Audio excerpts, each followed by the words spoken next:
अस्सलाम वालेकुम एवरीवन। उम्मीद है आप सब खैरियत से होंगे। लर्न विद नूरुस्सबा यूट्यूब चैनल पे आप सबको एक बार फिर से वेलकम। बहुत दिनों बाद वीडियो पोस्ट कर रही हूँ। एज सच मुझे टाइम नहीं मिला, लेकिन आज की वीडियो बहुत ही आपके लिए हेल्पफुल होने वाली है। सो स्टार्ट करते हैं। पाक स्ट्रीट 301 का हमारे पास आई थिंक सो लेक्चर 19, 20 और 21 का मिक्सचर कॉन्स्टिट्यूशन ऑफ पाकिस्तान, ये तीनों लेक्चर्स में कॉन्स्टिट्यूशंस को, तीन डिफरेंट कॉन्स्टिट्यूशंस को डिस्कस किया गया। सबसे पहला हमारे पास है 1956 का कॉन्स्टिट्यूशन। ओके, 23 मार्च 1956 को ये कॉन्स्टिट्यूशन बना था और प्राइम मिनिस्टर कौन थे तब? इस्कंदर मिर्ज़ा। और इस कॉन्स्टिट्यूशन को सस्पेंड किसने किया था, मतलब एंड किसने किया था? वो भी इस्कंदर मिर्ज़ा थे। ये एंड हुआ था 7 अक्टूबर 1958 को। इसी तरह हमारे पास 1962 का कॉन्स्टिट्यूशन बना था 8 जून 1962 एंड तब हमारे पास प्रेसिडेंट कौन थे? अयूब खान। ठीक है, तब माशाल्लाह लगा था और प्रेसिडेंट हमारे पास अयूब खान थे और एंड भी अयूब खान ने किया था 25 मार्च 1969 को। And third one is 1973 constitution. 14 अगस्त 1973 को ये कॉन्स्टिट्यूशन बनी थी एंड जुल्फ़िकार अली भुट्टो ने ये कॉन्स्टिट्यूशन जो है ना, तब ये प्राइम मिनिस्टर थे।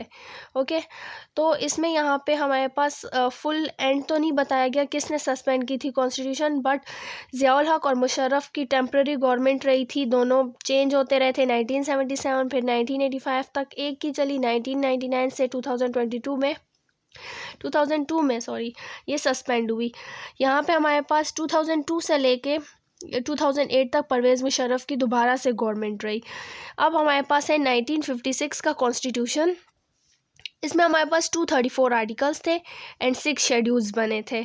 और 1962 में हमारे पास 250 आर्टिकल्स थे और 5 शेड्यूल्स थे। इसी तरह 1973 के कॉन्स्टिट्यूशन में 280 आर्टिकल्स थे और 7 शेड्यूल्स थे।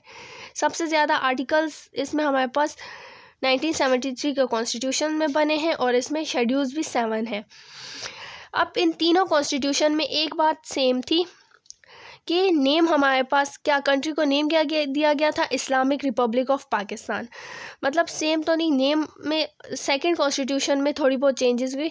पहले था इस्लामिक रिपब्लिक ऑफ पाकिस्तान, 1962 में से रिपब्लिक ऑफ पाकिस्तान बनाया गया एंड थर्ड में हमारे पास 1973 में again Islamic Republic of Pakistan. अब यहाँ पे हमारे पास है लैंग्वेज का। तो 1956 में हमारी नेशनल लैंग्वेज क्या थी? उर्दू एंड बंगाली, क्योंकि ईस्ट पाकिस्तान भी पाकिस्तान के साथ ईस्ट और वेस्ट दोनों थे तब, तो उर्दू और बंगाली दोनों हमारे पास नेशनल लैंग्वेजेस थी। इसी तरह 1962 में भी उर्दू और बंगाली दोनों को नेशनल लैंग्वेज बनाया गया एंड 1973 में जस्ट उर्दू हमारे पास नेशनल लैंग्वेज थी। उसका रीज़न ये था कि 1971 में हमारे पास ईस्ट पाकिस्तान सेपरेट हो गया था और उसको बांग्लादेश, उस कंट्री को नाम दिया गया एज अ बंगाल। ठीक है, ईस्ट पाकिस्तान हमारे पास 1971 में सेपरेट हो गया था। डेट्स वाई अब हमारी नेशनल लैंग्वेज है 1973 का कॉन्स्टिट्यूशन अभी तक चल रहा है and national language is Urdu. Second, अब हमारे पास नेक्स्ट पॉइंट है, दिस पॉइंट इज़ कॉमन, ये इस्लामिक प्रोविज़न होना चाहिए और इंडिपेंडेंस जुडिशरी। ठीक है, ये पॉइंट तीनों कॉन्स्टिट्यूशन में सेम है। अब हमारे पास 1956 का कॉन्स्टिट्यूशन कैसा था? 1956 का कॉन्स्टिट्यूशन हमारे पास पार्लियामेंट्री था। पार्लियामेंट्री कौन सा वो होता है कॉन्स्टिट्यूशन? जिसमें हमारे पास प्राइम मिनिस्टर जो है ना, गवर्नमेंट का हेड हो, हेड ऑफ गवर्नमेंट हमारे पास प्राइम मिनिस्टर हो। ठीक है, 1962 में हमारे पास प्रेसिडेंशियल थी क्योंकि प्रेसिडेंट था हमारे पास हेड एंड 1973 में भी हमारे पास पार्लियामेंट्री हुकूमत है, प्राइम मिनिस्टर हेड है एंड प्रेसिडेंट के पास यहाँ पे 1973 में वीक जो है ना पावर्स उसके पास एज सच नहीं थी।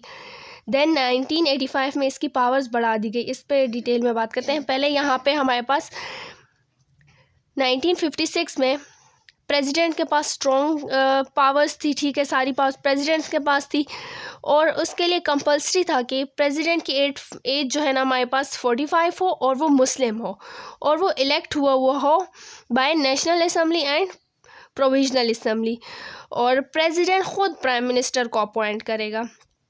अब इसी तरह हमारे पास 1962 का कॉन्स्टिट्यूशन है।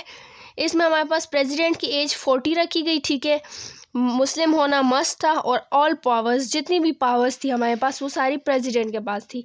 इसी तरह 1973 का कॉन्स्टिट्यूशन है। ठीक है, हमारे पास प्रेसिडेंट के पास वीक पावर्स थी, सच कोई पावर्स नहीं थी उसके पास, लेकिन एज हमारे पास 45 हो, जिस तरह हमारे पास 1956 के कॉन्स्टिट्यूशन में था। मुस्लिम हो और इलेक्ट हुआ वो पार्लियामेंट से एंड प्रोविजनल असम्बली, और वो प्राइम मिनिस्टर के एडवाइस पे काम करेगा। अब नेशनल असम्बली हमारे पास इलेक्ट करवाएगी प्राइम मिनिस्टर को।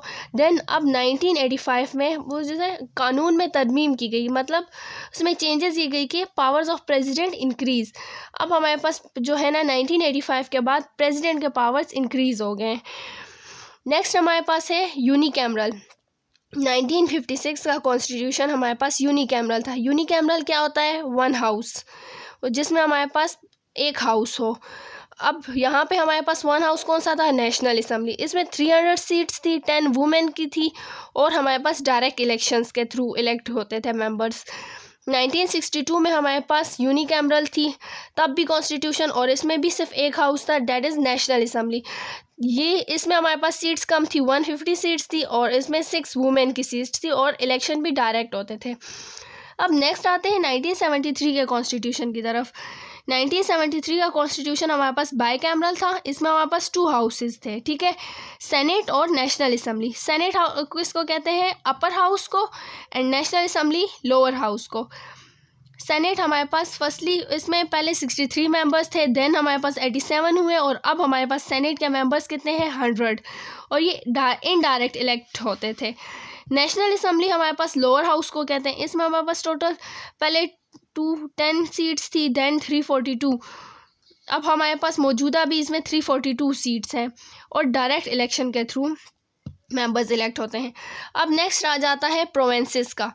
1956 के कॉन्स्टिट्यूशन में हमारे पास जस्ट 2 प्रोविंसेस थी। 1962 में हमारे पास भी 2 प्रोविंसेस थी। 1973 में हमारे पास 4 प्रोविंसेस है। अभी हम मौजूदा 2024 का देखें तो अब हमारे पास 5 है। गिलगित बल्तिस्तान भी हमारे पास एक प्रोविंस आ गया। सो 1956, 1962, 1973 ये तीनों कॉन्स्टिट्यूशन 3 लेक्चर्स को कवर कर रहे हैं। सो मैंने यहाँ पे डिफरेंस का कॉलम बना दिया है, इस तरह आप इजीली इनमें डिफरेंस कर सकेंगे और आपको याद रहेगा। वीडियो अच्छी लगी हो तो लाइक कीजिए, आगे अपने फ्रेंड्स के साथ शेयर कीजिए, और चैनल को सब्सक्राइब करना मत भूलिए। तब तक के लिए अल्लाह हाफिज़।